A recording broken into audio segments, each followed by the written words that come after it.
जिल्हा परिषद आणि पंचायत समिती निवडणुका सध्या होऊ घातल्या आहेत आणि याच पार्श्वभूमीवर आपण प्रत्येक गावामध्ये मतदारांच्या मुलाखती घेत आहोत. आणि या मुलाखती घेत असताना हिंगे वाटार गावामध्ये आता मी आलेलो आहे आणि या ठिकाणी महेशदादा टापरे आपल्याला यांची भेट झाली आहे. त्यांच्याकडून आपण थोडक्यात त्यांचं मत जाणून घेऊयात की आता जिल्हा परिषद आणि पंचायत समिती निवडणुका होऊ घातल्या आहेत. जनतेच्या आपण कौल घेतोय. अनेक जनतेच्या भरपूर समस्या आहेत, तर त्या समस्या सोडवण्यासाठी कशा प्रकारे प्रयत्न करताल तुम्ही? आता खरं तर सांगायचं तर या भागामध्ये प्रमुख समस्या ही एमएससीबीची आहे.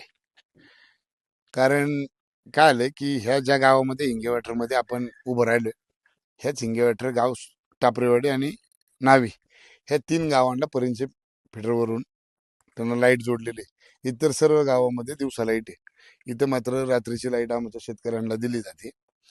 ह्याच्या आधी एमएससीच्या प्रश्नांवरती तुम्हाला सर्व पत्रकारांना आठवत असेल, तालुक्यामध्ये एमएससीबीचं प्रचंड मोठ्या प्रमाणावरती अडचणी होत्या. त्यावेळी आम्ही सर्वजण दुसऱ्या पक्षात असताना, माझ्या स्वतः मी त्या पक्षाचा जिल्हा अध्यक्ष असताना प्रचंड मोठं आंदोलन आपण त्यावेळी बोर या ठिकाणी एमएससीबीच्या विरोधात केलं होतं.